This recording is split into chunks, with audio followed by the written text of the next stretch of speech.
Alright, and we should be live. So, I did actually get done on this thing, right?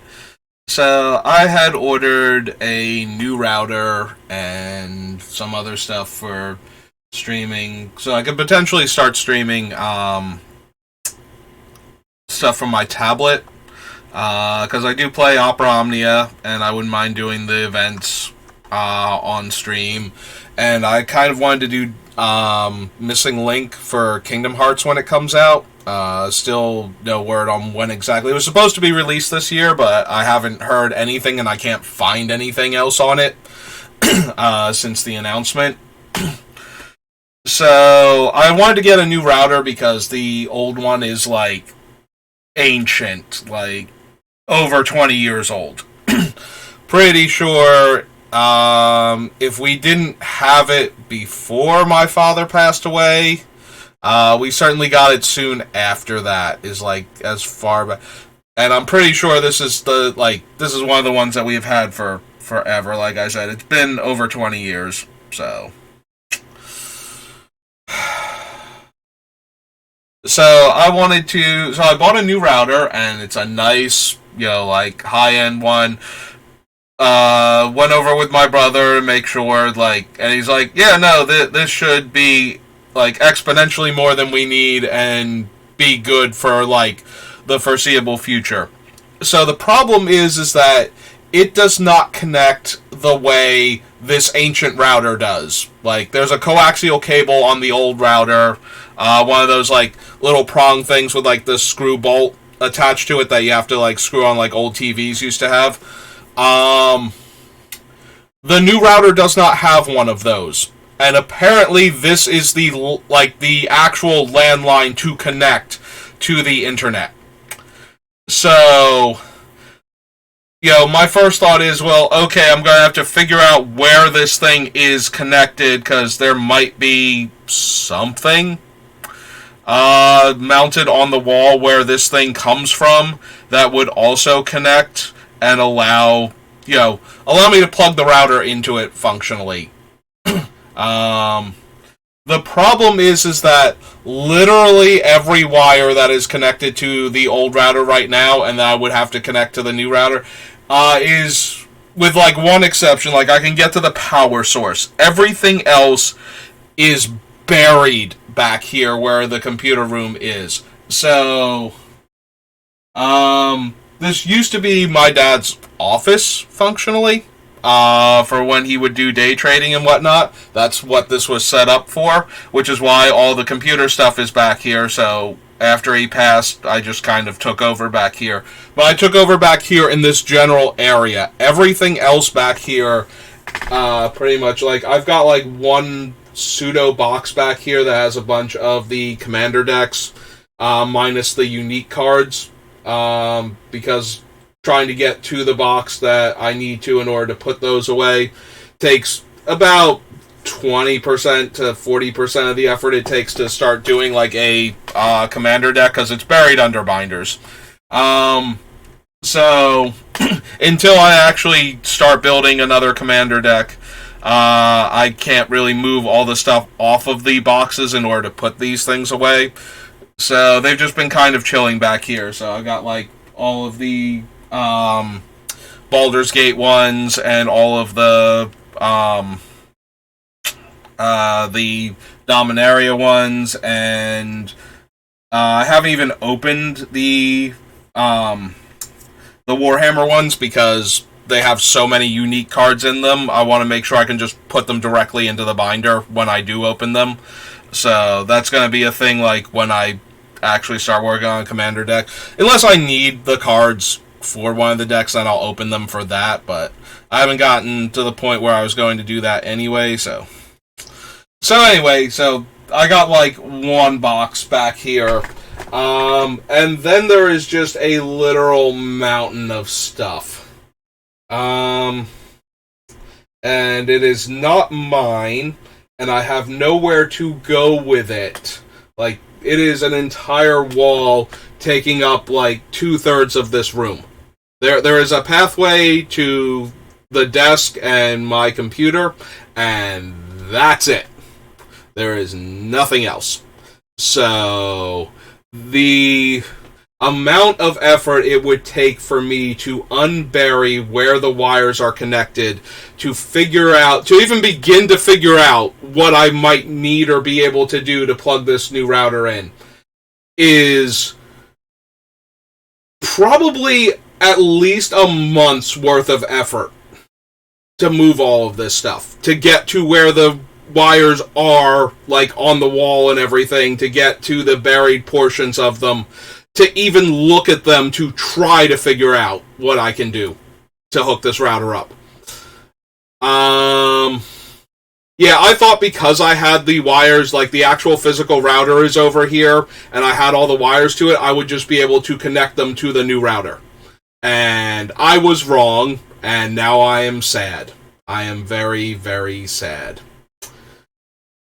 So yeah, so I'm back on now, and I'm going to cheer myself up by selecting more cards for Gix, because I can't even start on this by myself, because, like I said, most of it's not mine. Like, 99.9% of this pile is not mine. Some stuff towards the front of the pile, I know what it is and what's important. But anything else that got buried, I don't know.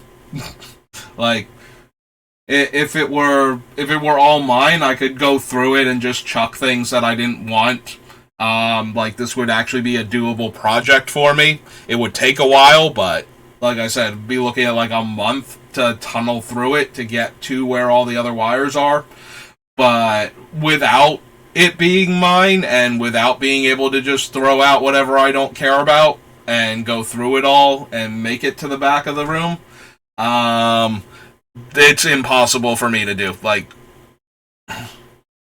because like I said, it's not mine. It's actually entirely my mom's stuff. And I know some of it she does use for things, like especially some of the stuff that I can physically see from here.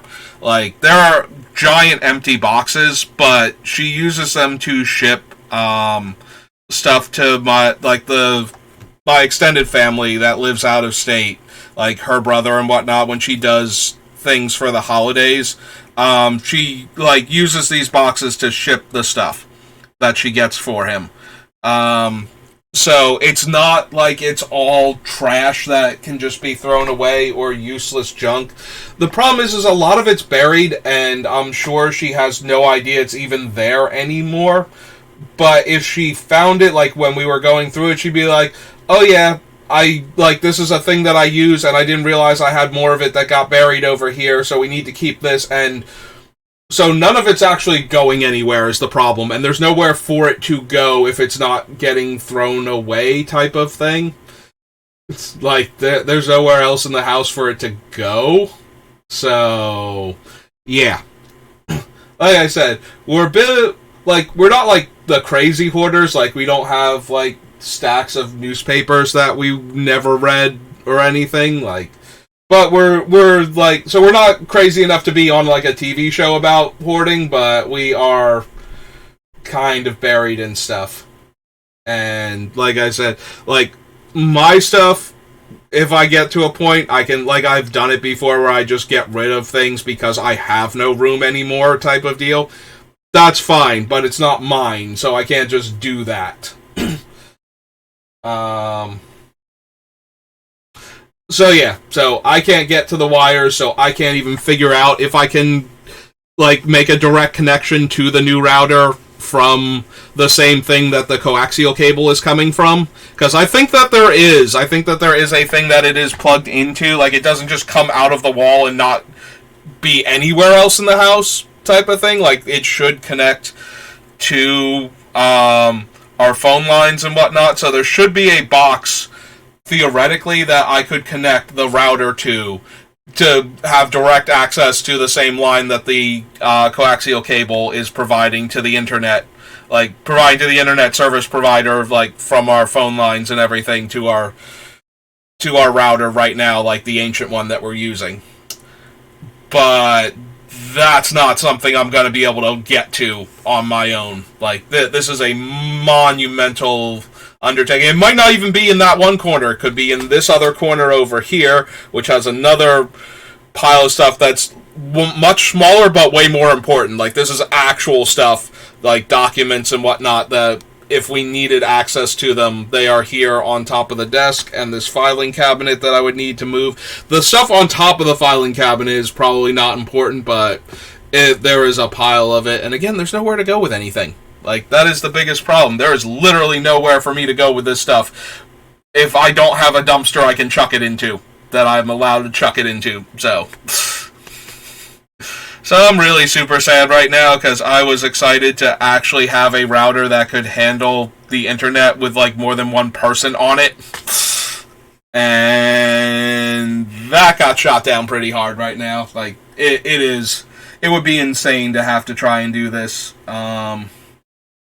Like, again, if I could just throw things, like, if it wasn't obviously important and didn't matter to me at all, and I could just chuck it into the trash, then I could get through it in like a month and be at that point, but it's not mine, and I can't just do that. I mean, I can, but, you know, I love my mom, and I would not want to make her that unhappy by getting rid of stuff that, like I said, I know some of the stuff she actually uses, like, it disappears for a little bit around the holidays, and then, you know, we get stuff from, like, we have all the pets, so we have all these giant Chewy boxes back here, but they are not the problem. Like, those things I could move around a bit and be fine. It's the pile of stuff they're on top of that would just avalanche if I started to move any of it without any real purpose. So yeah, I'm really, really bummed about that. So let's look at Geeks. So we were on the Commander sets. So we just finished Commander 2021. So let's go to the next one. So after Commanders, we have Commander Anthologies, Commander Collections, Commander Legends.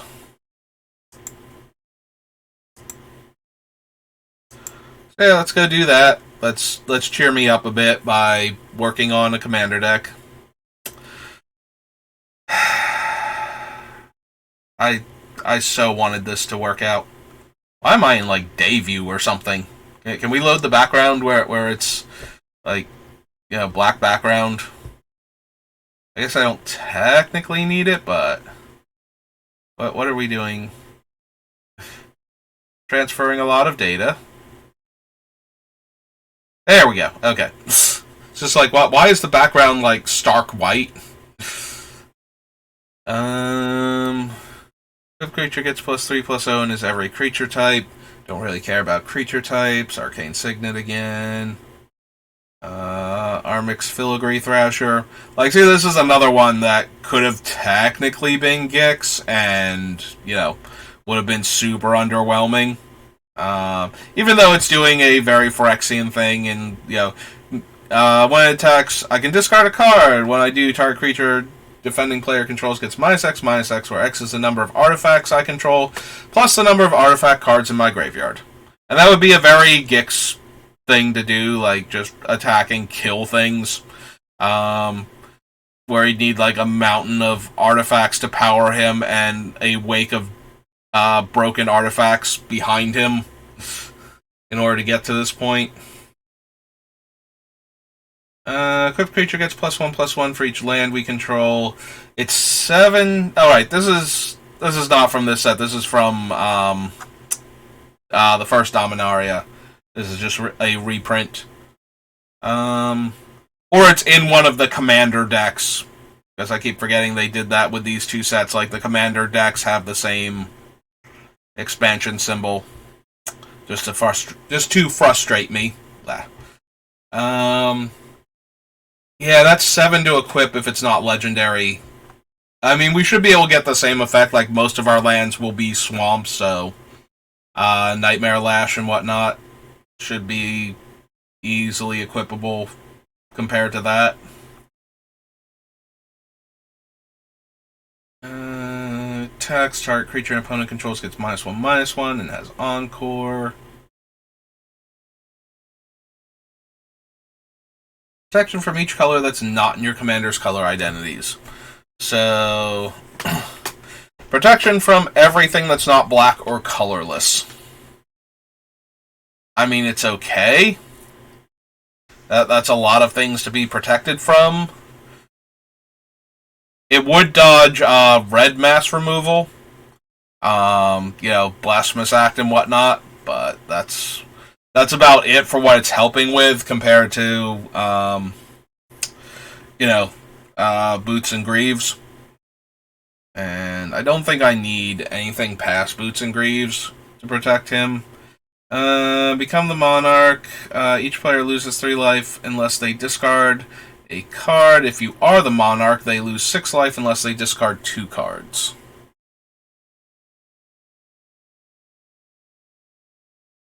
I mean, I would be okay with that.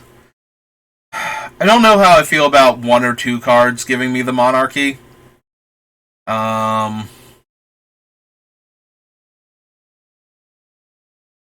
Like, once we introduce the Monarchy and somebody takes it from us, then there's a lot of incentive for everybody to attack the player that has it. That is one of the few things that Gix does that's actually kind of unique to him, is he very much incentivizes opponents to attack other opponents instead of us. The problem is that we kind of want to take back the Monarchy from time to time and get our extra cards from it. Yeah, I don't know if I actually want the Monarchy, like I don't know if I want to be the one putting the Monarchy into play, type of deal. Like, I obviously want the Monarchy, but I don't know that I want the Monarchy. I might want somebody else to have it, like to go through the trouble to set it up and to have it, so that way, everybody fights amongst themselves, type of deal. You know what might actually be interesting is giving the Monarchy out. So there's one of the Transformers, I think it's Starscream, has the ability to give somebody else the Monarchy in mono black. It's from the subset of cards that come out with Brothers War. So, in theory, I could inflict the Monarchy on somebody else. I don't know that I want the Monarchy, but I might. Like, there's a very real chance I might want the Monarchy to be a thing in games where I'm playing Gix, just to encourage, to keep encouraging players to attack other players. So I'm going to add any of the ones I think I would run if I wanted the Monarchy or the Initiative onto this list. Excuse me. And if we get some interesting Initiative cards, maybe I'll go back and grab Acererak or something, if I decide at that point that I want to do this. Non-elves get -3/-3. Gix is not an elf, so I don't want that. Dies, create a 1/1 green elf creature token. And then it has Encore, and the Encore would leave behind a 1/1 for each one of them. Menace and Death Touch. Creatures get -4/-4, and I become the Monarch. No. Yeah, I don't want anything that would kill Gix.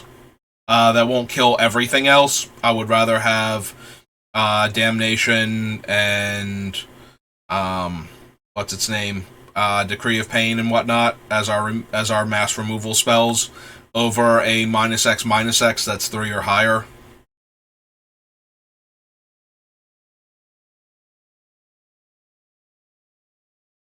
We do have a lot of things to do with our mana. I might be down for a Horizon Stone.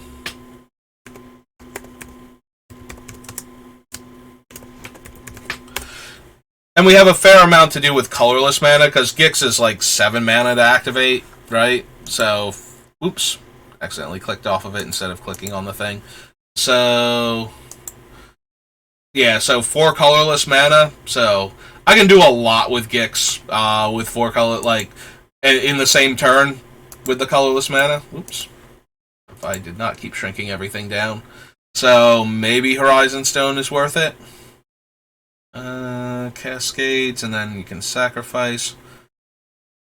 maybe I'm in the market for Jeweled Lotus. So, the biggest reason to care about a card like Jeweled Lotus is that it gets monochromatic commanders and commanders with like high colorless requirements into play 3 turns sooner. So it is possible to just cast Gix on turn 1. From that point on, we have Gix in play. So even if he's the only thing in play, if we're attacking with him, if he is a living Phyrexian Arena that is dealing commander damage to opponents and drawing us cards, like we're losing a life and drawing a card, but everybody else is taking like 3 damage from him until they put up enough resistance to stop him from killing them. Like, I am okay with that. I would like to have Gix online very quickly, so that way I can begin drawing cards with him immediately. We might not need Jeweled Lotus, we might just run Dark Ritual, because it might just be worth it to have other large creatures in play. This is another one that could have possibly been Gix. Instead, just make him a Phyrexian Praetor instead of Human Artificer. So you sacrifice 3 other artifacts and or creatures, top 3 cards of my library, put 2 of them into my hand and the other one in my graveyard. Yeah, don't think I'm going to be running him either. Already said no to the Lore Stone. 8 mana Cascade Dude. Or another elf you control dies. You may pay 1 and 1 life to draw a card. No. Mindless Automaton. Probably not. It does give us a discard outlet for some of the other things, and we'll think about it. When we get to Exodus, we'll consider him. Leaves the battlefield, put a 1/1 counter on Nadir, Agent of the Dusknell. But leaves the battlefield, create that many 1/1 elf warriors. Don't think so. Don't think I need that one either. Each player sacks 6 creatures. I create 6 tapped 2/2 black zombies. This might be worth it too. So it does run the high risk of killing Gix, and there will be decks where losing 6 creatures instead of all of their creatures is actually relevant to them, like they get to keep stuff. But if we kill like 6 of each player's creatures and we get 6 2/2 zombies, that doesn't give the other players a lot of time to rebuild before we recast Gix and start attacking them with the zombie tokens to draw a bunch of cards. So yeah, I'm kind of interested in an effect like that, where we wipe the board and then we get creatures afterwards. Under your opponent's control, the player loses 1 life and you put a 1/1 counter on that. Nope. Soul Caller, Opal Palace, Opposition Agent. I don't know that we care about Opposition Agent in this deck. Control your opponents while they're searching their libraries, and we get the card that they would be able to take, and then we get to cast that card. Right? Or do we get to... You may play those cards, so we do get lands if we do this with Opposition Agent.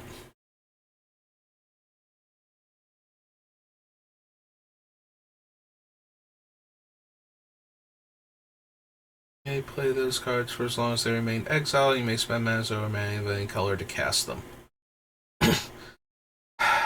It's okay. It's not doing anything that this deck cares about is the issue. I do like Gix though. I want him to be really powerful. Opposition Agent wrecks lots of other decks. I might be able to find room for it in this one.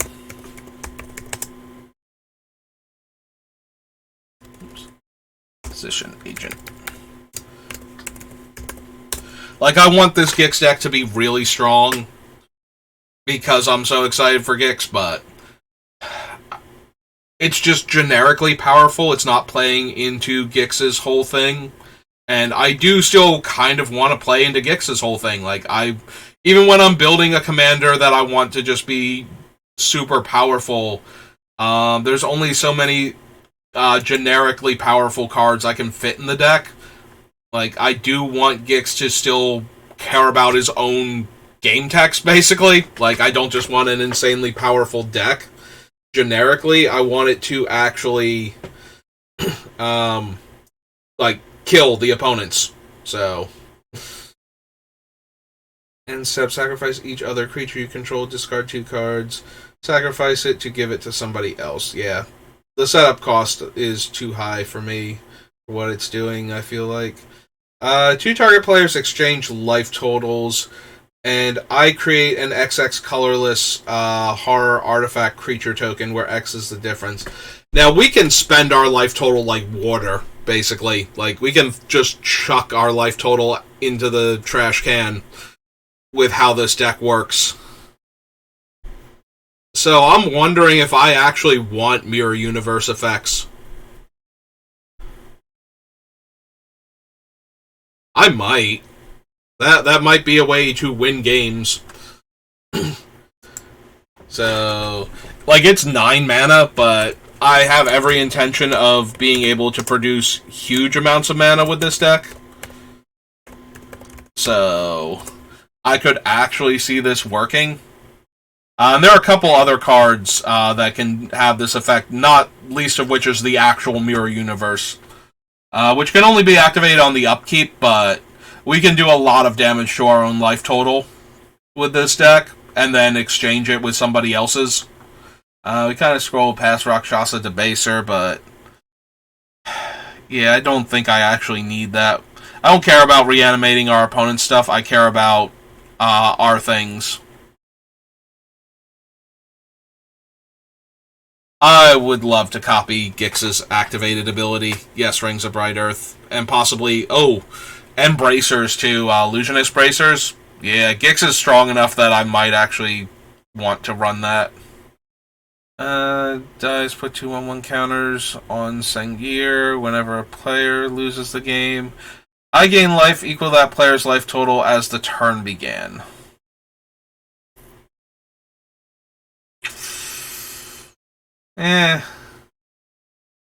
Still doesn't seem like powerful enough. He's a 6-drop 4/4 flyer. He's okay, but not anything that I'm like jumping out of my seat to go grab.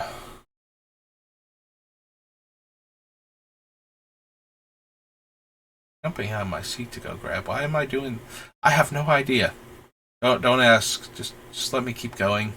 Sacks creatures with the highest power, right? Then exile all cards from all opponents' graveyards.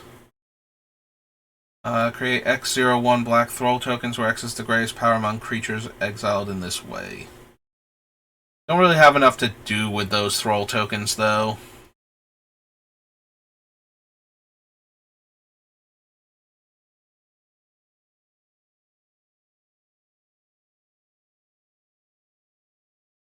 Commander, and -10, he gives me everybody's commander from everywhere.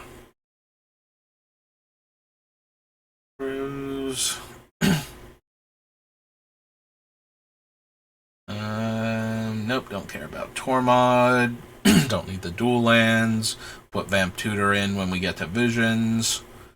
Gets +2/+0 and has menace and can attack you or planeswalkers you control. Yeah, I'd much rather have Parasitic Impetus than that. Alright, so that was the first Commander Legends. Next up, we need Commander Legends Baldur's Gate. Wait, did we skip Cold? Oh no, we didn't skip Cold Snap. There was just nothing in it. I remember now. So Battle for Baldur's Gate. Yeah, I'm looking at it, it's like Cold Snap. I don't remember Cold Snap, and then I did recall, and there was nothing in there. Whenever an artifact or creature you control is put into a graveyard, your opponent loses 1 life. You own have whenever a creature attacks a player, if no opponent has more life, put a 1/1 counter on this creature. Gains Death Touch and Indestructible. Meh. I don't think we need the altar. Dragon's cool, but it's not really doing anything we need.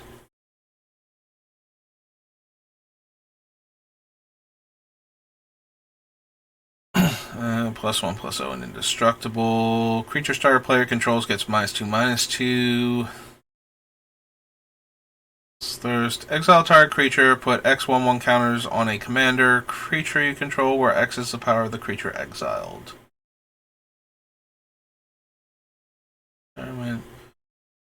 Mills 2 cards, draws 2 cards, loses 2 life.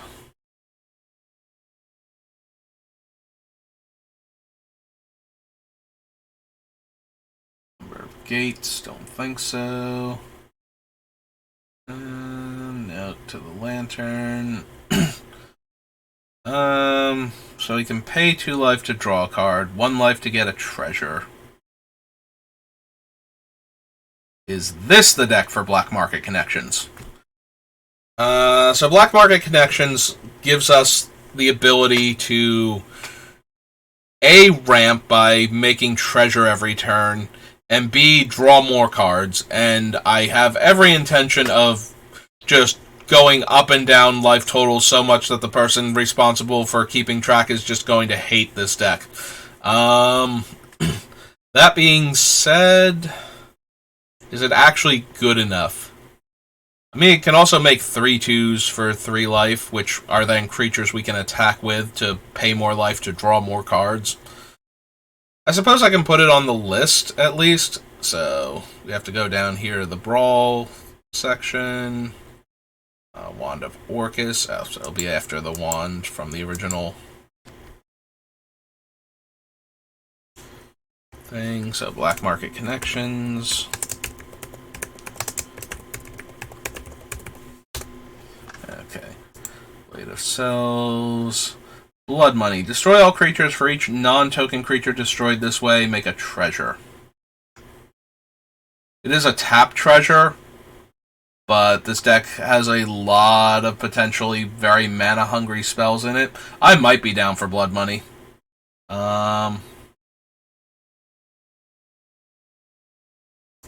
Yeah, I might actually be down for Blood Money here.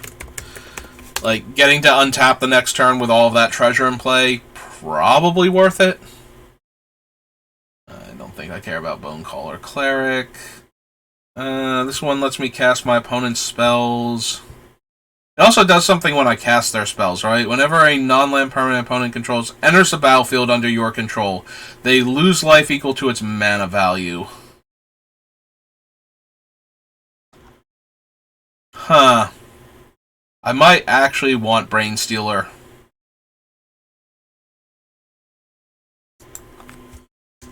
This Illithid dragon.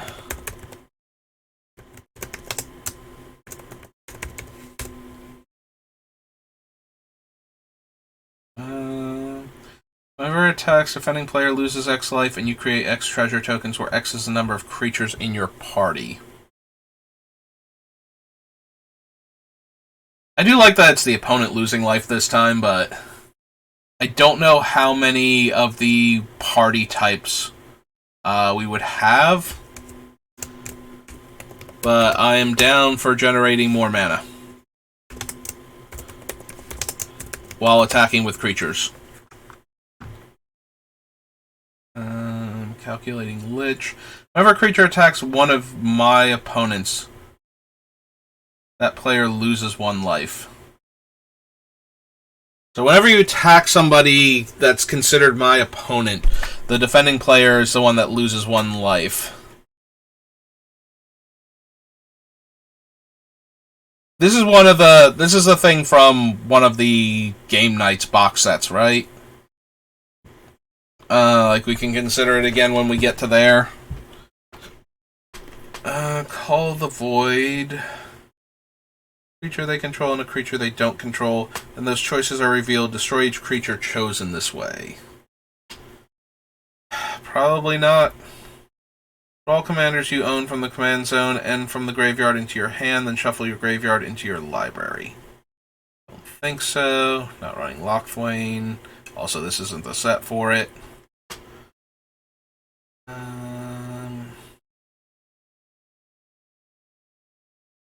Get -X until end of turn, where X is the greatest mana value of a commander you own on the battlefield or in the command zone. So, yep, unfortunately Gix has power and toughness equal to his casting cost, so he would die.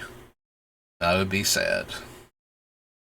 +X+0, where X is the number of creature cards in your graveyard. +3/+3, flying, death touch, ward, pay 3 life, and at the beginning of your upkeep, sacrifice a creature. Nope.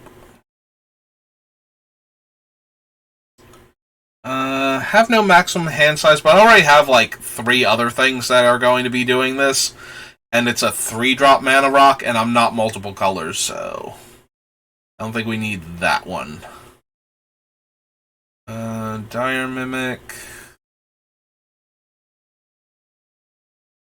Don't think so.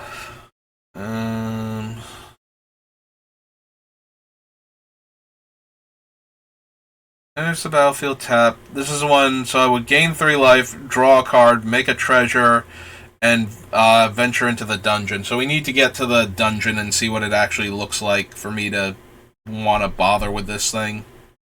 Sacrifice a creature, discard a card, or pay 4 life, and each opponent does all of those things.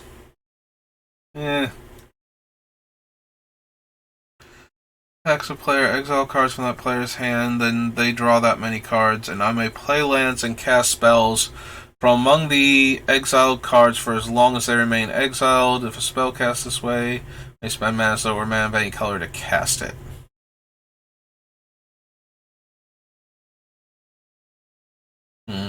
So that wouldn't trigger Waste Not or similar effects because we're exiling the cards.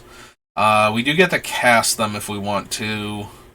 This is another 7-drop. It's a 6/6 menace.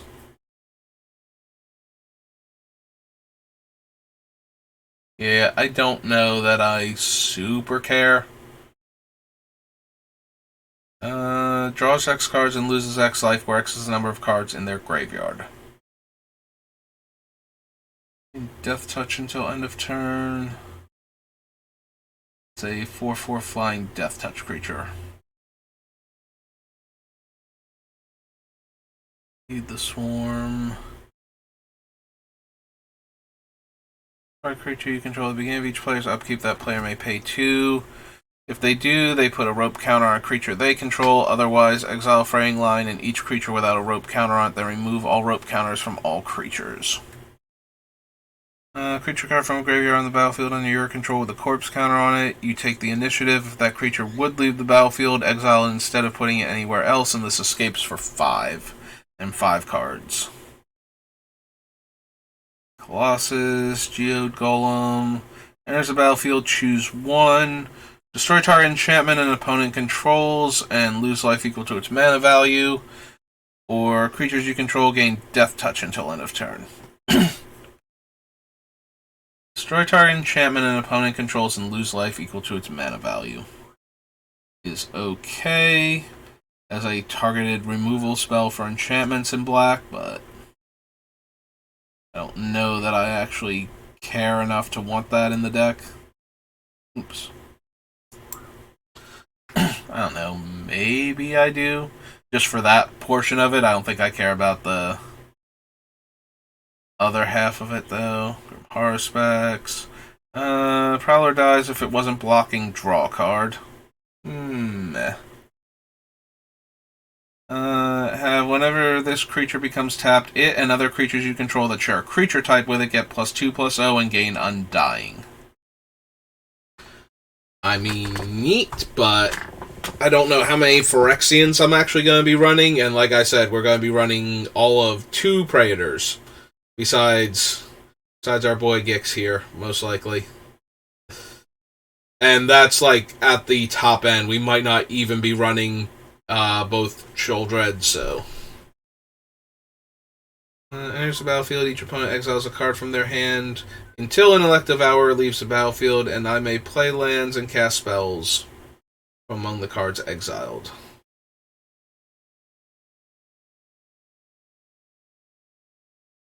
So, ideally for the opponents, they give us something that we can't cast anytime soon, and then focus on, killing this thing before we get to the part where we could actually cast the thing they gave us. Or if they're flooded, they might just give us a land and then we can play some more lands to guarantee we hit land drops, which I am okay with.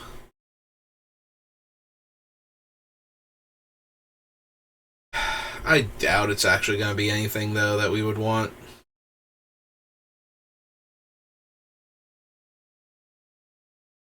Here. Alright, creature can't be blocked this turn. Oh, it's Manifold Key. I feel silly now. Like, and what was the other ability on? Like, I'm looking. I just see the can't be blocked, and I'm like, what was the other ability? Oh, right, untap an artifact. It's Manifold Key. Never mind. I feel silly. I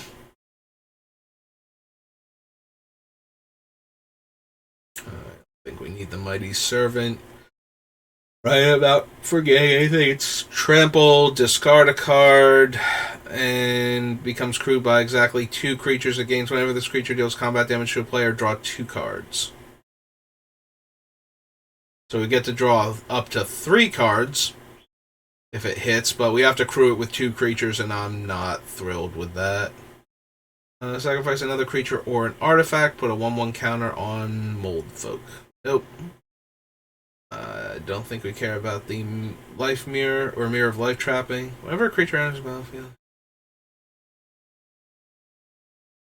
Huh. This thing would be actually horrifying if we had ways to blink it.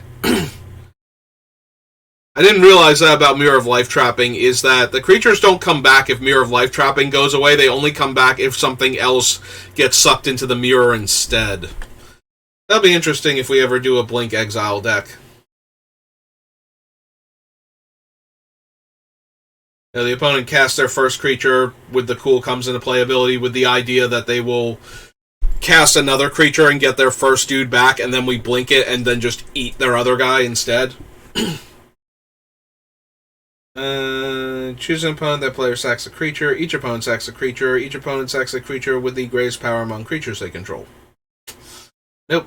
Don't think so. Was there anything else? Because I kind of... Like, I saw them murder and whatnot, but... I don't think I didn't see anything unique. Like, there's the Baldric, but... I don't think we're going to have a full party often enough. So does it get... equipped creature has lifelink if you control a cleric. Maybe. Death touch if you control a rogue. More likely. Haste if you control a warrior. Randomly, because there are a ton of warriors in Magic. And flying if you control a wizard. So technically it could have all of those abilities. And then if you have the full party, it has... prevent all damage, so it will be dealt to equipped creature. Kind of meh. Kind of not anything I'm super interested in.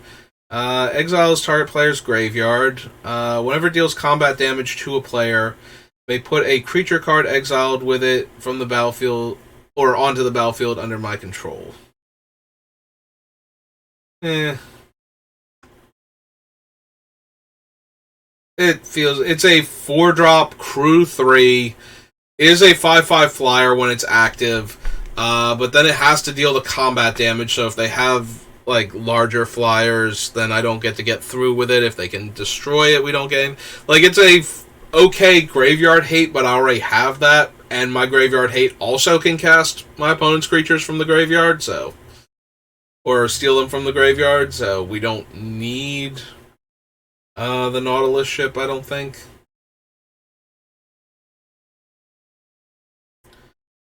Dies, I can draw a card, or I can lose 1 and draw a card, lose 2 and draw 2, and possibly lose 7, draw 7, but yeah, I can't imagine Nothic being good enough. Pact Weapon. As long as it's attached to a creature, I don't lose the game for having 0 or less life. Whenever a creature attacks, I draw a card and reveal it. I do draw the card and reveal it, so it is a draw. +X until end of turn, and I lose X life where X is the card's mana cost. So it's not optional. As long as Pact Weapon is equipped, I have to do that. I do die instantly if Pact Weapon like becomes unattached or gets destroyed or something while I'm at 0 life. Does work super well with Mirror Universe though if I am like at 0 and are desperately clinging to life and I just exchange life totals with somebody.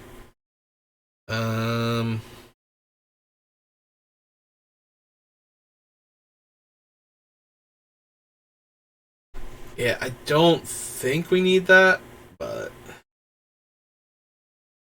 2+2 is goaded. Oh, it is Parasitic Impetus again. Lifelink enters the battlefield, take the initiative.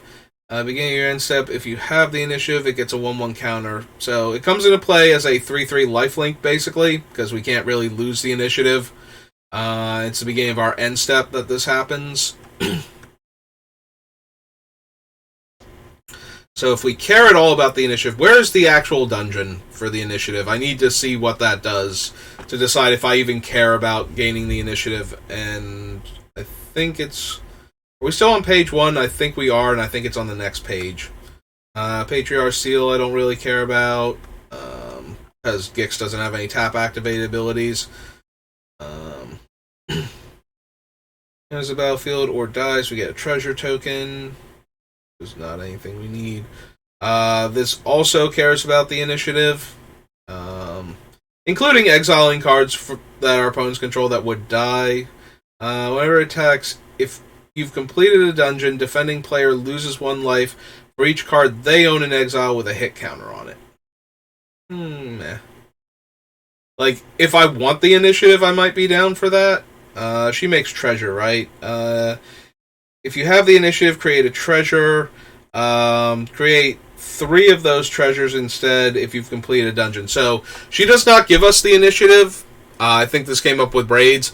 And we need to have the initiative to get a treasure at all. And if we have the initiative and have completed a dungeon, then we can get the 3 treasures. So I really need to see what the dungeon is real quick. Let me see if I can find it. Oh, there's 3 pages. So we were on page 2, but we still haven't found the dungeon yet. So let me see what the dungeon looks like, and then we'll go back to her, and we'll consider... I forget what the stupid dungeon's name is. There it is. The Undercity. Okay. So, we search our library for a basic land and put it in our hand. That's step 1. 2 counters on target creature or scry 2. Target opponent loses 5 life, go to creature, or create a treasure. Archives is draw a card. Create a 4/1 Menace Skeleton, and reveal the top 10 cards of our library. Put a creature from among them onto the battlefield with 3 1/1 counters on it. It gains hexproof until end of turn, or until our next turn, and then shuffle. So I don't really care about putting, like, for the same reason I didn't care with Drana, I don't really care about putting the 1/1 counters on our creature. But I like the 5 life loss more than... Yeah, it's a treasure token. I'm looking at it, it's like, is that a 4? But it's a treasure token because it doesn't say 4 treasure tokens. And I didn't think that you would get 4 treasures from it either. That would be kind of silly. But... So the Archives draws us a card, and the Catacombs makes a skeleton that's difficult to block. And then we get, like, the best creature in our top 10, which we probably are going to have some very expensive creatures. I could see wanting to have the initiative, so maybe we do. Maybe we want these things so that players keep attacking us and then each other, trying to steal it. We might wind up cutting both of them due to lack of room in the deck and just having better options, because we're still super early in the process, so... It's not unreasonable that we would find cards where we just are like, you know what? I would rather be doing this than trying to care about either the initiative or the um, monarchy. That being said, we are still early, so this is a potential thing that we could be doing, which means I would probably want to go back and add Acererak and maybe the 3/5 that lets us go into the dungeon. Because notably, while we do get to go through a room in the Undercity when we take the initiative and when we have the initiative at the right time, which I believe is at the beginning of our turn, like the same time that sagas tick up. I have to triple check that though, because it's been a while since I've had to care. Like, what was it, 6 months ago, 5 months ago that we did Baldur's Gate, something like that. It's been a hot minute. I feel like it was like back during the early summer. Battlefield, you take the initiative. Creatures opponents control get exiled when they would die. I kind of want our opponent's stuff to die with some of the other cards we have, though, so maybe we don't want the Ravenloft Adventurer. Just randomly exiling cards. I would like her. Kalanport Cutthroat.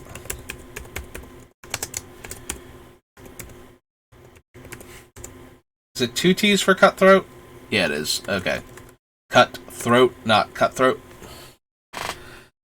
The beginning of each player's end step, if no permanents left the battlefield this turn, that player loses X life, where X is Sayervok's power.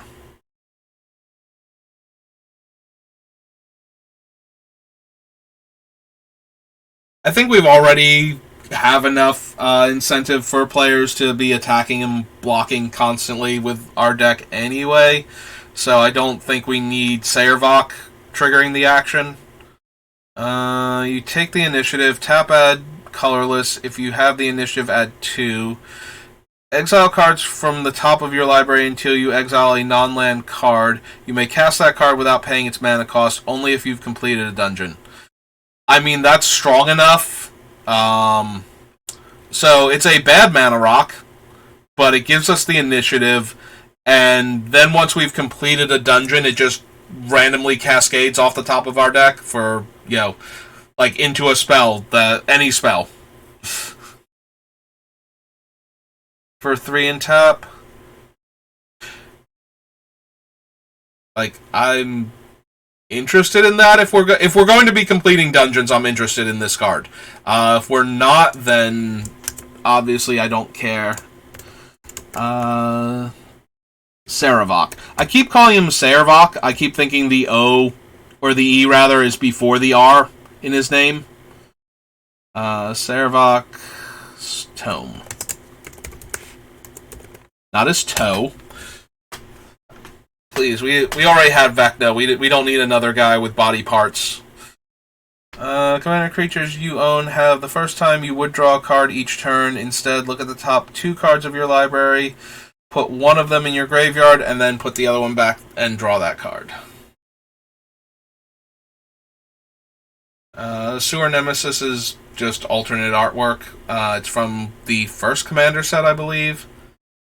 You equal the number of cards in chosen player's graveyard. Chosen player casts a spell, that player mills a card. Not anything we super care about. Draw X cards, where X is that creature's power. Probably don't need that. For an artifact, for each opponent, you mill a card, then return that card from your graveyard to your hand, unless that player pays 3 life. Yeah, I don't think that's actually accomplishing anything for us.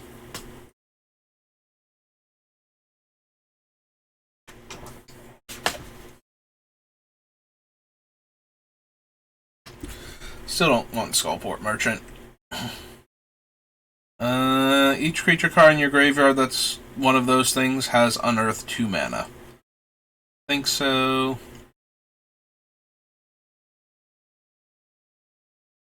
Draw a card. We can do better. We can do infinitely better. Swiftfoot Boots variant, Talismans, Temples, Thieves' Tools, which, again, we might actually wind up needing. Topaz Dragon. Enters the battlefield, you take the initiative. When an equipped creature becomes blocked, it deals 2 damage to each creature blocking it. Meh.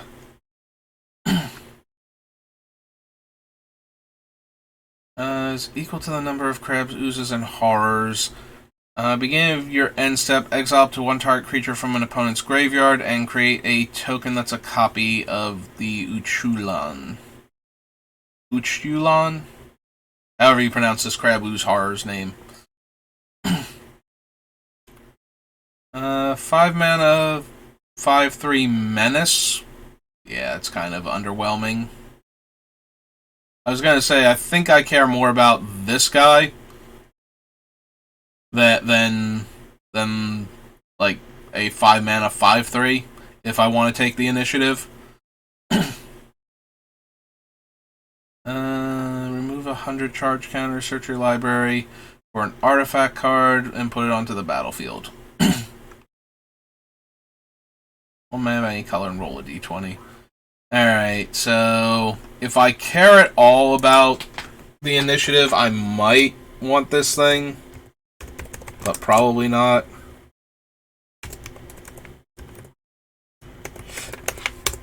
Battle Rager. There are 4 more creature cards in your graveyard. Return 1 at random from your graveyard to your hand. Beginning of your end step, if a permanent you controlled left the battlefield this turn, each opponent loses 3 life.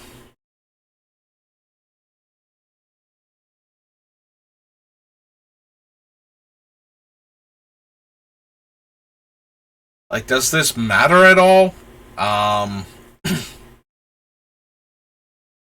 Probably not.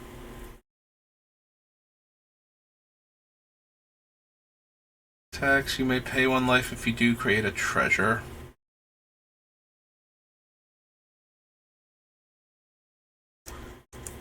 Probably not, but Zentarim. Bandit.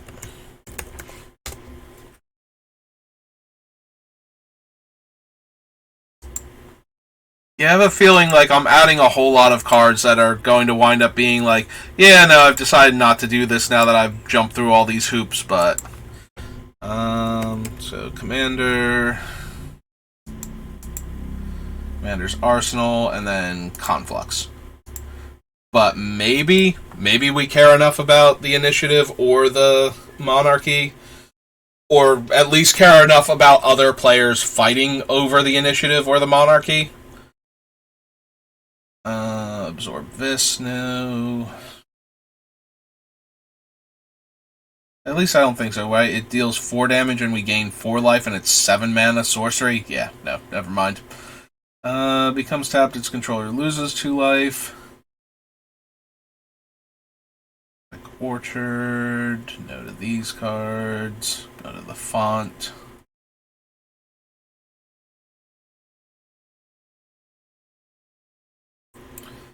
We can't have a red permanent for Cataract Parasite unless we do crazy shenanigans. We definitely want Reliquary Tower. So, Conflux.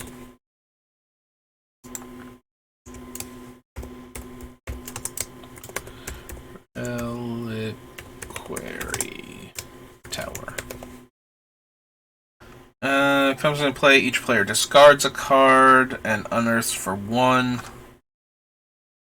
See, this is one of those weird ones where if I want to do the whole make players discard cards to incentivize them to attack other players to draw more cards, I don't know how many of the bad ones, like the okay ones, like this one can make each player discard 2 cards functionally.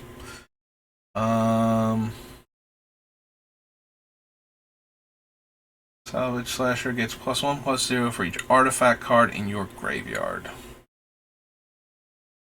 Have to have a blue permanent for that guy. basic land type among lands you control. Destroy target creature that has the least power, and when a creature is put into a graveyard from play, destroy enchanted creature. Yep, okay. So nothing else even kind of interesting there. Conflux. Conspiracy, take the crown. So yeah, this will be the other thing that has all of the monarchy cards in it. So I guess we will have to see. I would want the Custody Lich if we're going to do this. So that one's on the table. Starting with you, each person votes death or taxes. Each opponent sacrifices a creature for each vote for death, and discards a card for each vote for taxes.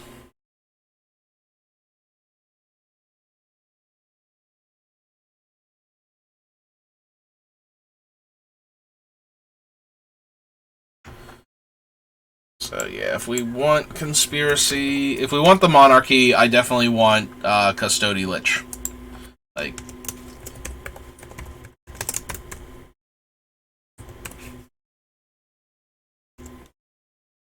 Like, we become the Monarch, each player has to sacrifice a creature. Oh no, wait, it's target player sacrifices a creature. That is worse, but still... I could have sworn it was all of our opponents sacrifice a creature, but yeah. So that's worse, but still something I would be interested in. Scrolling past all of the cards. Beginning of your end step, if you're the Monarch, each opponent loses 1 life and you gain 1 life.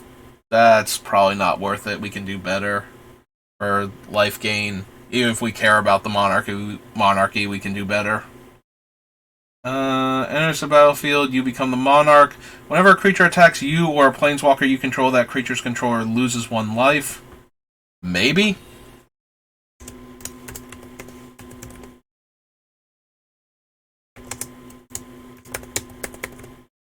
Now I'm wondering, like, if we want to have these things and we eventually want to take them back, do we want a Hellish Rebuke? Because then when players... Or do we... I guess instead of Hellish Rebuke, we would want, what's its names? The one from Urza's Block and the Dread, that's the creature version of it. No Mercy. We would want No Mercy in the deck, so that way players are losing the things they're attacking us with. I don't think we want Public Execution.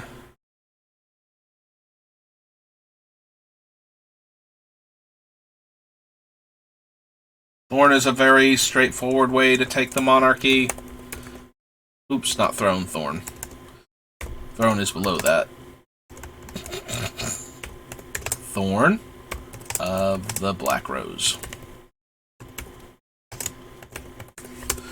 And even then, I started putting them on because I like the idea of getting everybody else to attack each other.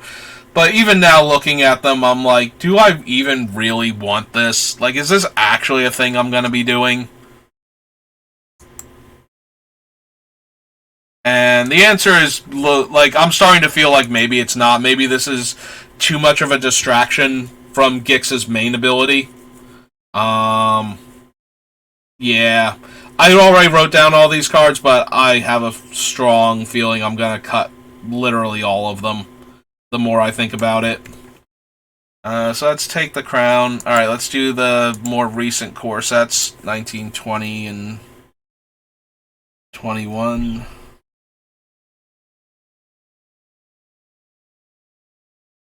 Enter the battlefield tapped. Whenever you become the target of a spell or ability an opponent controls, counter that spell unless they pay 1, and all creature tokens get -1 power. Considering we're probably going to be running a bunch of creature tokens to draw extra cards, I don't think we want to make them all smaller. No. No. No. Hate this card. Like, genuinely hate Bone Dragon. Like, just such a terrible mythic. Like, what?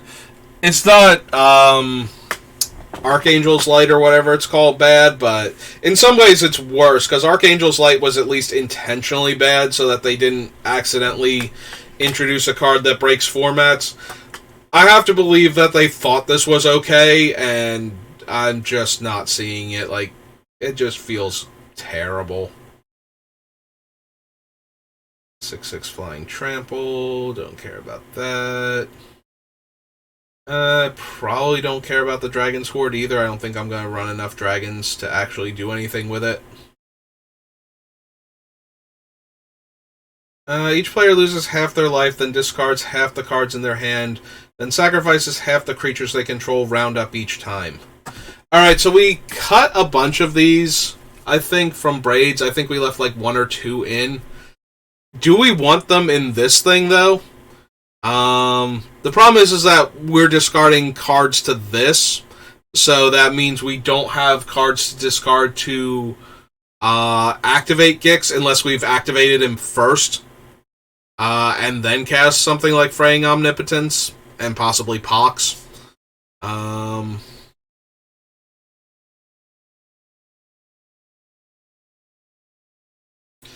don't know. I genuinely don't know if I want these cards in there or not, so... You know what? We've already added a bunch of cards that I don't know if I want them in the deck or not. Let's add some more.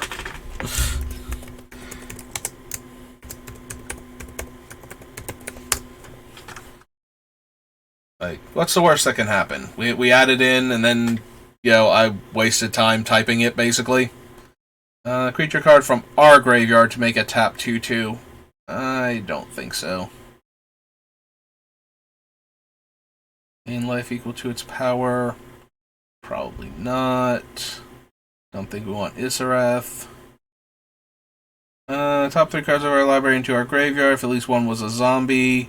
Each opponent loses 2 life and I gain 2 life. Gets -X/-X based on the zombies. And may cast zombie cards from our graveyard. Don't think so. Roll 4 more demons with different names, you win the game.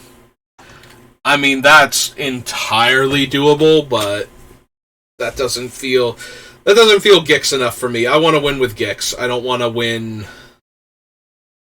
I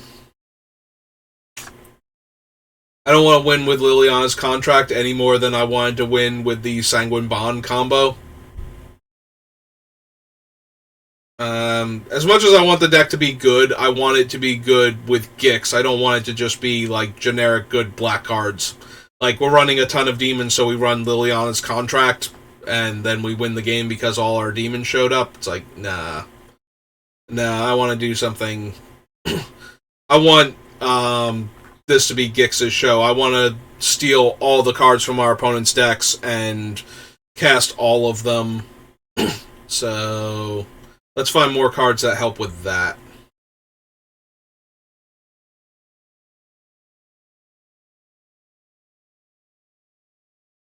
Any of these? No. No. Nope. And nothing else. Okay. That was M19. Let's go to core 20.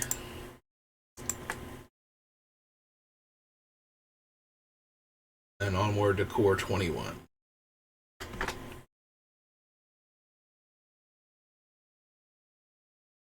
Deal 3 damage to any target, and I gain 3 life.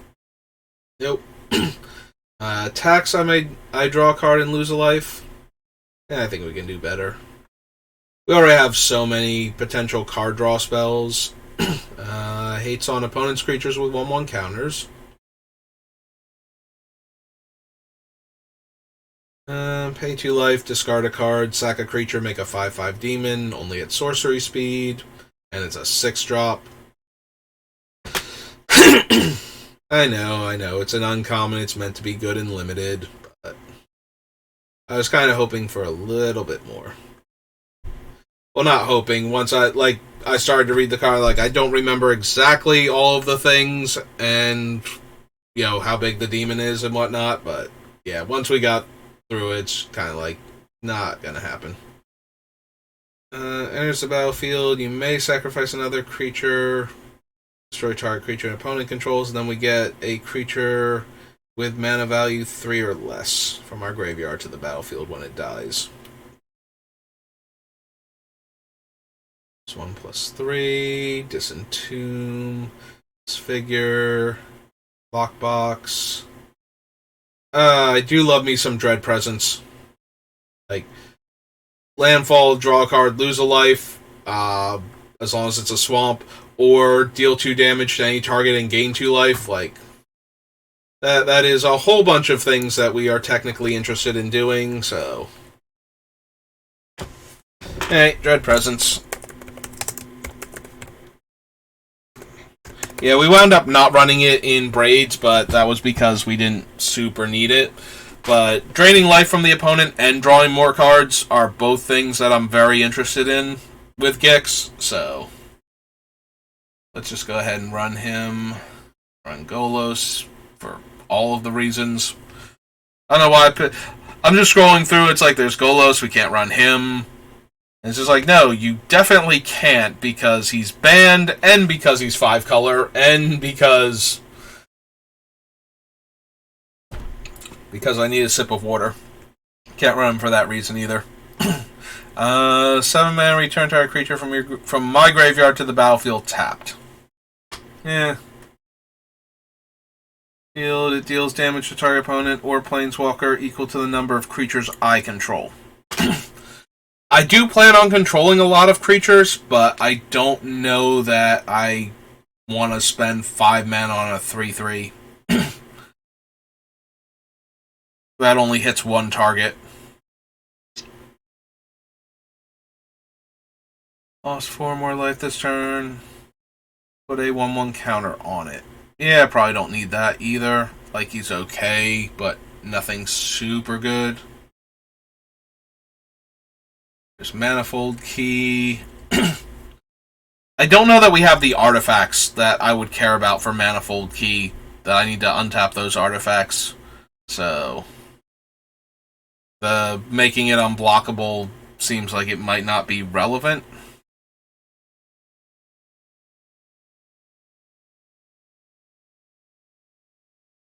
Green or white and gain a life. Nope. No. Not really. Like, we can definitely take care of Regisaur, but at the same time, like, what are we getting out of it? A 3 mana 7/6? Like, that's not anything I need. Put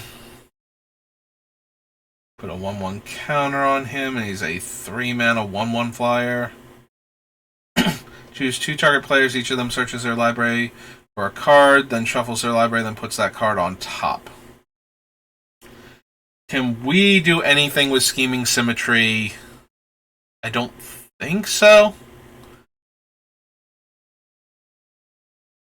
Like, anything where it's like, okay, like, we got the card, so we get to win. Like, we put it on top, then we use an effect to draw it. Or we're milling the opponent.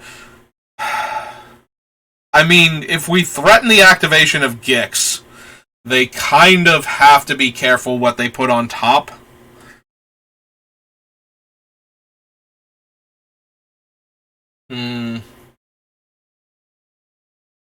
Also, it works with the opposition agent. Like, we control them while they're searching, so we just get any card and exile it and get to cast it. So if that thing stays in, Scheming Symmetry goes way up.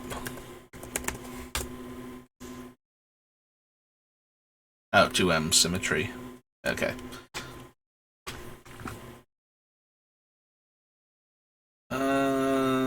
Deals 2 damage? No. Gains Death Touch and Lifelink. If it's a vampire, gets a 1/1 counter. Sack a vampire. Deal 3 damage to any target and gain 3 life. And you may put a vampire creature from your hand onto the battlefield. Yeah, we're not vampires matter, so we're not going to have what we need to make this work consistently. So yeah, it's just basically giving our guy Death Touch and Lifelink. Oh, excuse me, on the plus. So I don't think we need that. Other vampires you control get +1/+1. Distortion. Can't be countered. Target opponent reveals their hand. Exile all non-creature, non-land cards from that player's hand and graveyard. It's certainly okay in our deck to wreck like the control, like the player most likely be able to control the board. Also, players are going to be theoretically drawing lots of cards with all of our effects, so I don't know that I would want to put this in our deck, though. I don't know that we would have room for it. I say after putting all those cards that we are almost definitely cutting. Like, I feel so bad now having wasted all that time putting them in here. Pay 2 life, target creature gets -1/-1. Whenever you lose life, draw that many cards, and damage causes loss of life. So, the life that we lose to Gix, or the life that we pay, because paying the 2 life causes us to lose 2 life, that's how Velis works, like on his own card, so... So paying the life to draw the cards with Gix means that we would actually lose 1 life and draw 2 cards every time we connect with Velis out. We do run the risk of decking ourselves if we're not careful, but... Maybe I'm down for Velis. Velis at least seems like he's on topic out of all of the random cards. It's 1L, right? Velis. Broker of Blood. Like, he seems like he's at least on topic for what Gix is doing. So, I'll add him. There's a battlefield. Each opponent exiles a card from their hand, and it can pump. That does fall in line, like, they're not discarding the card, but it does fall in line with the let's rob the opponent's hands, so that way they have to consider attacking each other to draw cards. Like, that's kind of what I want to do with Gix, is make everybody else fight amongst themselves to get cards. Well, that buys us time to set up and just take everything from somebody all of a sudden. Like, whoever's winning, basically. So... we might want Conjurer's Closet, then, from Avacyn to blink some of these comes into play players discard cards effects. In the meantime, though, that was Core Set 2020, so we need Core Set 2021. Yeah, I might have to get rid of some combination of the Initiative and the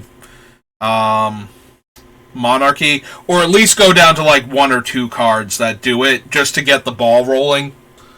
Because I don't think I want to care about me having it, so... Opponent discards 2 cards and each player loses 2 life. So no to that, no to the 4/3 lifelink. Like, I can see keeping, like, the Court of Ambition, because then the players are losing life unless they're discarding cards. So, at first they would probably be more inclined to lose the life, and then later on discard the cards because they can draw more of them. But then, even further down the road, we might be able to, like, bounce it back because they're losing all of these cards. And they're losing all of this life. So... so maybe...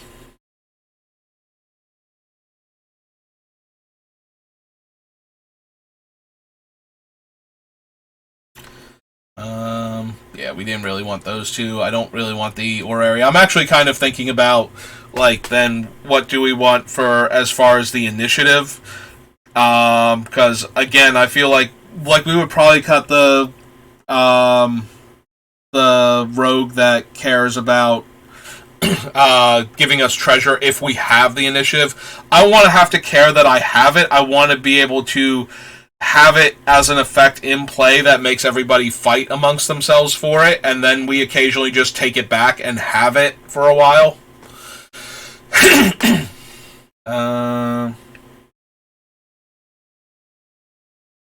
Death Touch attacks. Each opponent loses 1 life, and I gain 1 life per creature with Death Touch.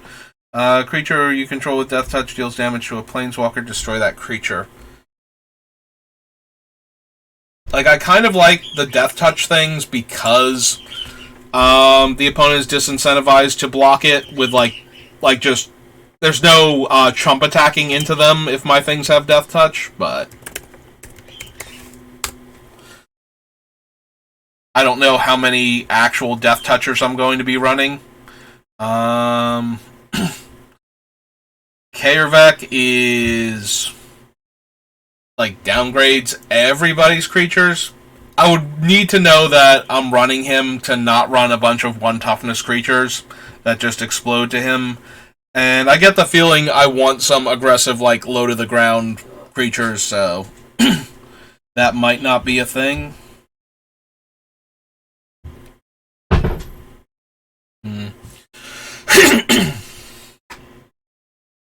-X, where X is the number of cards in my graveyard. And beginning of combat on your turn, put target creature card from a graveyard onto the battlefield under your control. It gains haste. Like, if I'm gonna make opponents discard...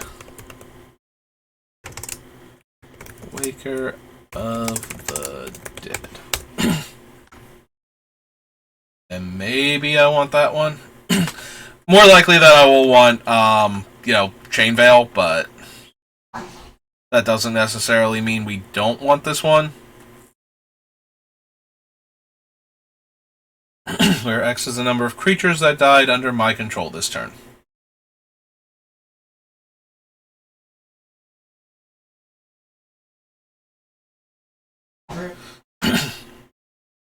I don't think we care about Meteorite.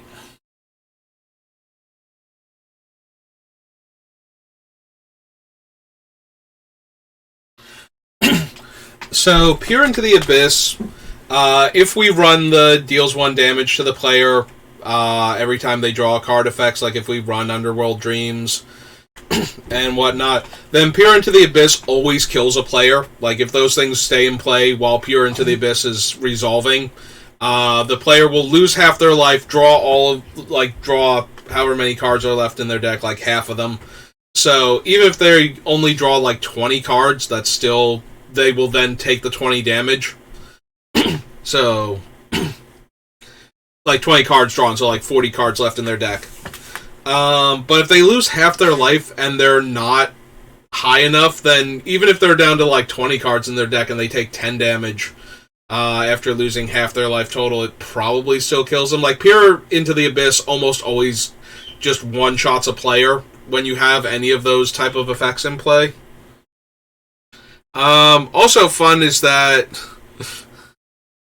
with something like Sheoldred out, we would actually gain a ton of life. Like, we might legit gain more life than we lost. I'm going to add it to the list because I do enjoy Peer into the Abyss, but...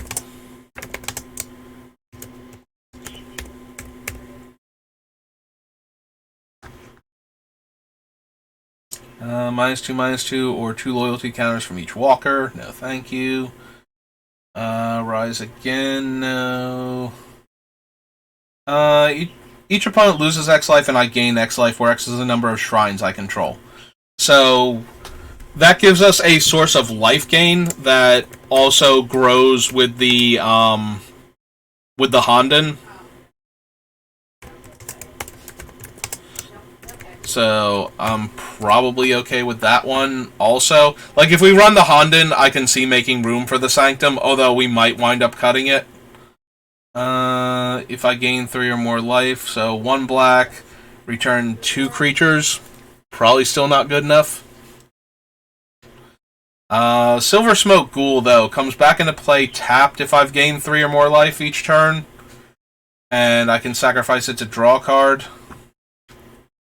Because I'm pretty sure I'm going to need to be able to gain 3 or more life. So the only question then becomes, like, is the ghoul itself worth it? Is the extra card I can draw off of it worth it? And the body coming back worth it? Because if it is, then, there we go. But if it's not... Discard a card, gains indestructible. Probably not. Each opponent loses 1 life and you gain 1 life? No.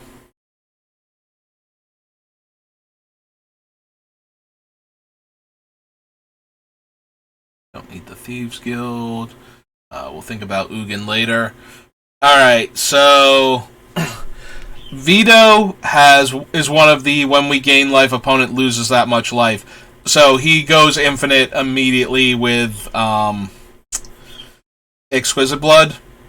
The other thing, though, is that he can give all of my things lifelink. Would I even care that much about that? Maybe I wouldn't. Yeah, maybe I don't care about Vito giving my stuff lifelink. Like, I could see coming back and putting Vito in if we cut the other thing and, like, doing other stuff where when we gain life, the opponent loses that much life because we have so much life gain in the deck. But I'm more concerned about gaining the life than I am about making the opponents lose it. So the only reason for Vito is because he gives my stuff lifelink. And I guess I could run both of them, but if I'm going to run tutors, it's going to come up too often where I feel like I'm not trying to win if I don't get the combo. And if I just get the combo, I'm not going to be thrilled with the deck, honestly. I've played decks with, like, unlimited infinite combos in them. Like, I built a Mardu deck using Oros because he was what was available at the time, just to see how many infinite combos I could play with, and it's boring. It's incredibly boring. Like, it's no fun at all.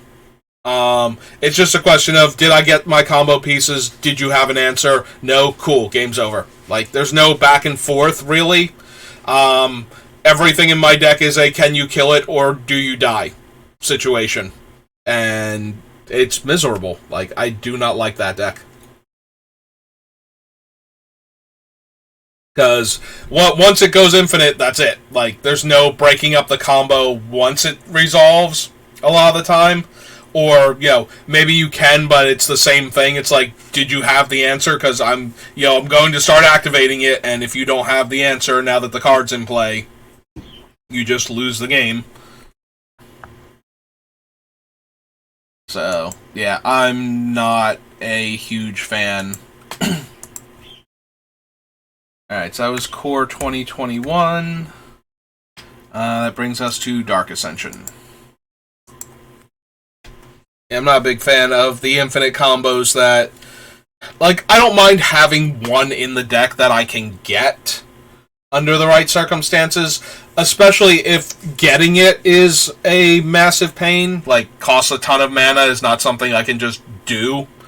Rorikthar has Tooth and Nail with Kiki and the ones that threaten a creature. From Avacyn Restored. I'm blanking on their names. Conscripts. Zealous Conscripts. So it has that, and, at 9 mana I can go get that. But, in the meantime, there's plenty of other game to be played, and a whole lot of back and forth before then. But if somebody just gets, like, way out of hand and nothing else is going to kill them, I like having, like, the one of infinite combo that can show up. But I don't want to have, like, a ton of tutors and a ton of cards that do infinite combos and then just be able to grab them whenever one of them has shown up already. And there's a bunch of when you gain life, opponent loses that much life cards. So running Exquisite Blood means that all of those are infinite combos, and a handful of them would probably make it into the deck. That one affects target opponent, so we don't want that.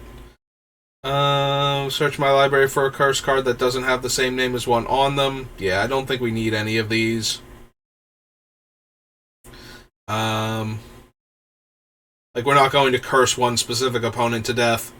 That seems more like that one Grixis Commander shtick than anything else. This is the one where they exile a card from their hand. It's a 5 mana 3/3 flyer. Like, would I just rather have a Hypnotic Spectre or something over this? And would I even bother with Hypnotic Spectre? Like, I would rather have a card that when it attacks or connects, like, everybody discards a card over, like, one player discarding a card. Like, we do get to cast the card. You may play that card for as long as it remains exiled, but no change in, like, permission for colors. So, yeah, I think that's too many things to worry about all at once.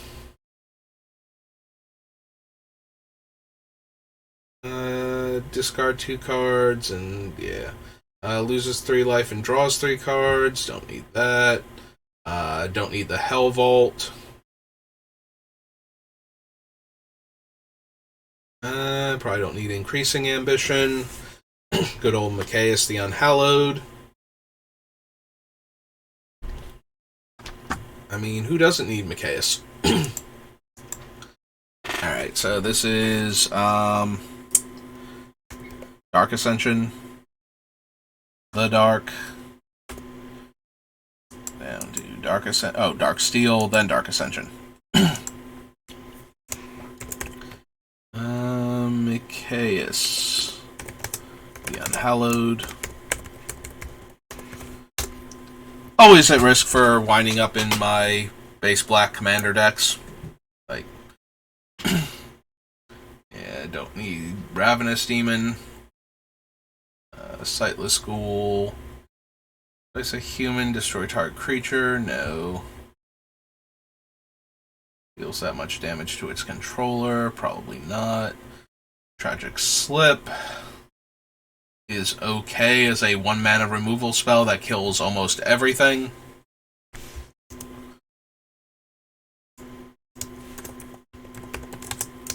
Like, I don't know if it will actually make the deck, but we should be able to get into a position where that is playable consistently, so.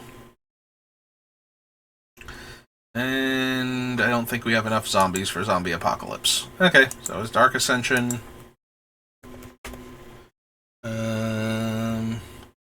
Now Dark Steel.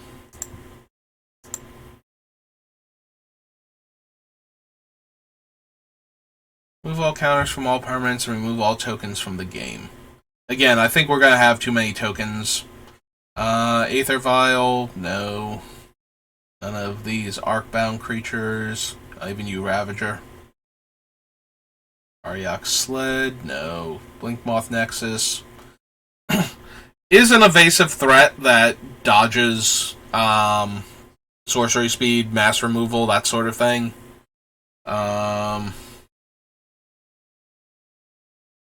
Also, anything that can hit a non-land permanent, because there are quite a few of those.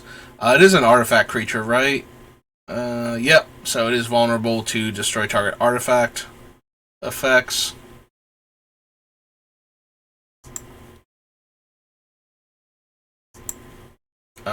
But yeah, it is an evasive threat that can survive wraths, so I might be down for a Blinkmoth.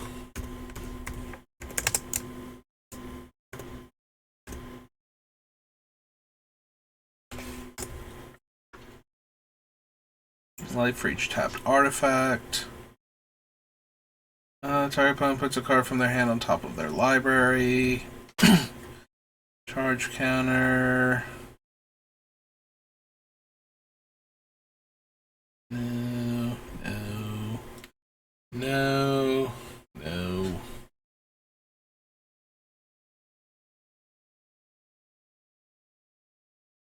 No. Loses X life, discards X cards, sacrifices X creatures, and sacrifices X lands. I mean, if I'm interested in the other ones, I'm kind of interested in Deathcloud 2.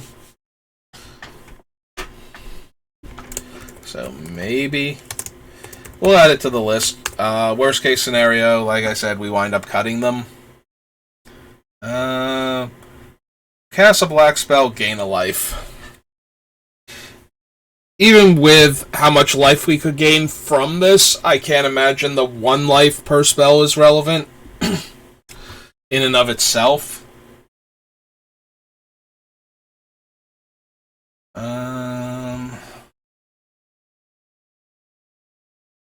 No. 3 damage, gain 3 life. No.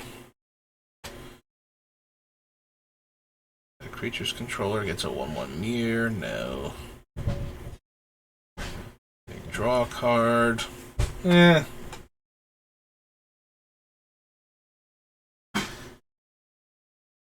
I could see getting into a position where the Grimoire is really powerful, like it's just giving us more and more cards, and it is optional, so...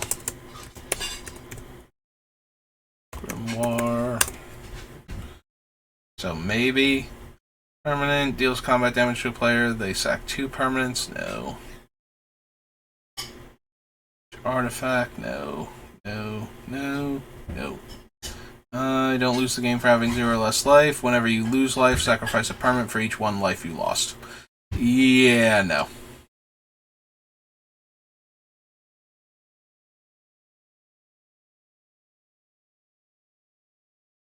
You gain control of all equipment that was attached to it. Nope. Go to the lattice. 5, make a mirror. No. All creatures able to block equipped creature do so. Also the Dross. Reveals 3 cards from their hand. Choose one of them. The player discards that card. And then, yeah. -1/-1. When a trained creature is put into the graveyard, return Screams from Within from your graveyard to play.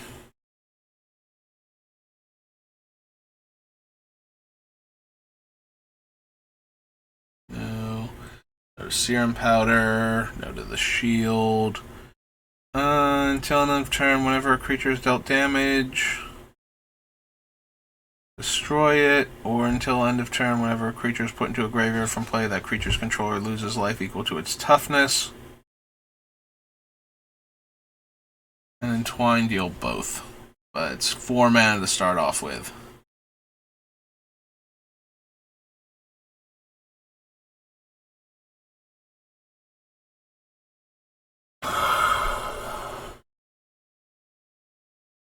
See, the problem is I expect us to have a go-wide strategy, so if it's a Wrath effect specifically, we're going to take a bunch of damage also.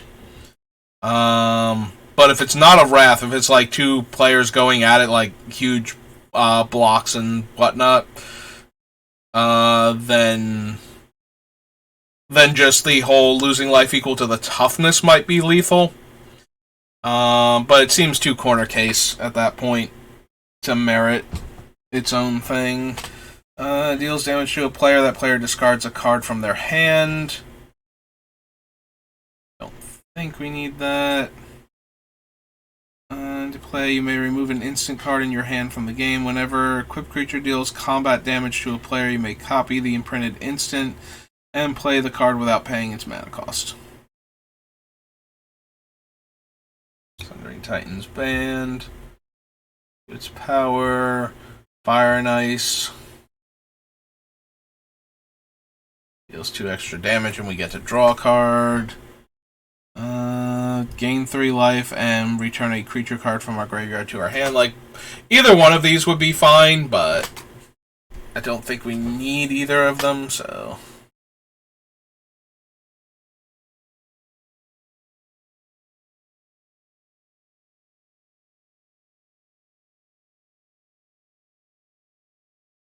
It's untapped, and a creature would deal combat damage to you, prevent 1 of that damage. And 2 tap, attacking creatures get +1 power. Makes everything cost 3 at a minimum. No, no, no. Whenever you gain life, you may pay X, where X is less than or equal to the amount of life you gained. If you do, draw X cards. It's like, how many ways can I just draw like infinite cards? Basically. Yeah, we're definitely going to need old Ulamog and Kozilek to shuffle our graveyard back into our deck. So that way we don't deck out while doing all of this cool stuff, but... Alright, so that was Darksteel. Dissension.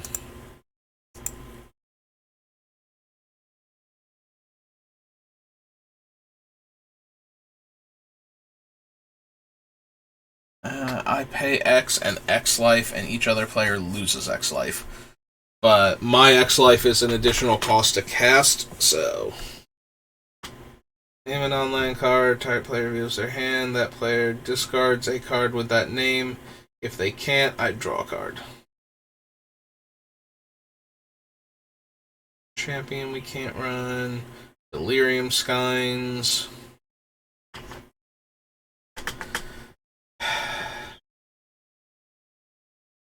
Yeah, that's 4 cards out of my hand, counting the Skynes, and 3 cards out of each other player's hand, so probably not.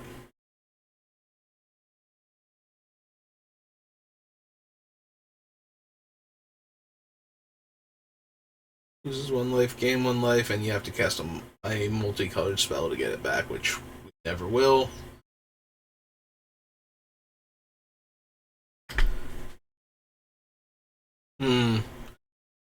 Infernal Tutor is kind of interesting because we have the ability to discard our hand at any point during the story.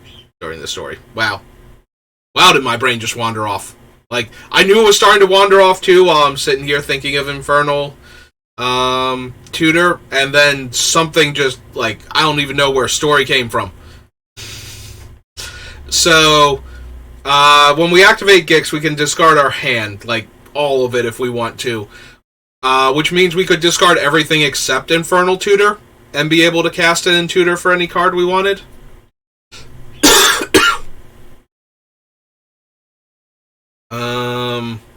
But we do have a ton of cards to draw, so we basically have to use Gix in order to do this.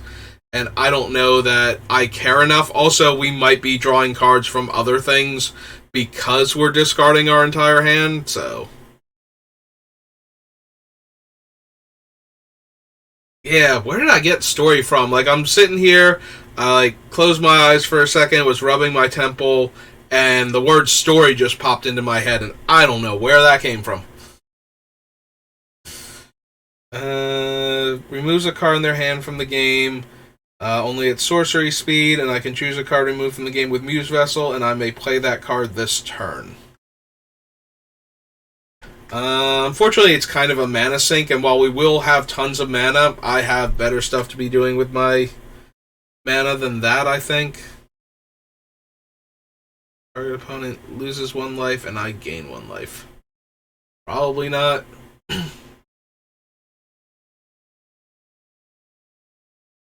I have no cards in hand, can't run those.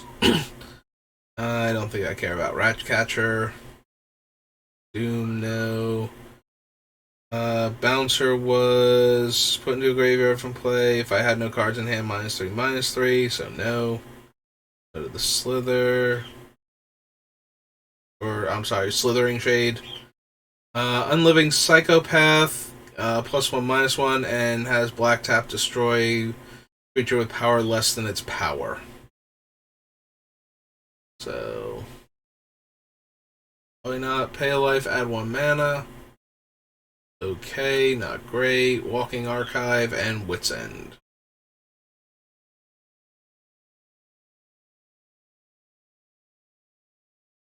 Alright, so that was Dissension. Alright, so this was almost 2 hours, and I'm starting to fade a little bit, as you could probably tell towards the end there.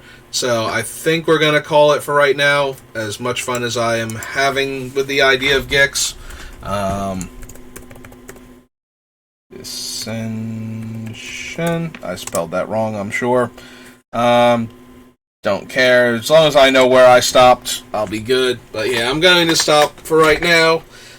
For this and take a bit of a break. I might be on later testing out my other new stuff. Just because I couldn't get the router to work doesn't mean I don't have the stuff that I can still use to stream games from my tablet like Opera Omnia, so I want to at least try that out and see if that works. So I'll probably be on later working on trying to clear the new content for the Halloween event that came out this week. So but that's going to do it for Building Gix. Thanks for listening to me whine about how I'm never going to hook up this router probably that I spent $200 on, and it makes me sad inside because I did not realize that it didn't have the coaxial cable, although I probably could have figured that out, and B, that was essential to the router that we have. So, yeah. And that I'm not going to be able to find where else I could hook up the line, like to give it a direct thing to the internet at that point. I don't know. Maybe I'm missing something. Maybe there's something else I could be doing. I'll talk to my brother tonight, but I'm pretty sure that this is going to be a thing that will stop the router from happening. But enough sad talk about that. I can be miserable about that without having to drag everybody else down now that I've gotten it off my chest. So I will see you all next time. Thanks for watching, and have a good rest of your day.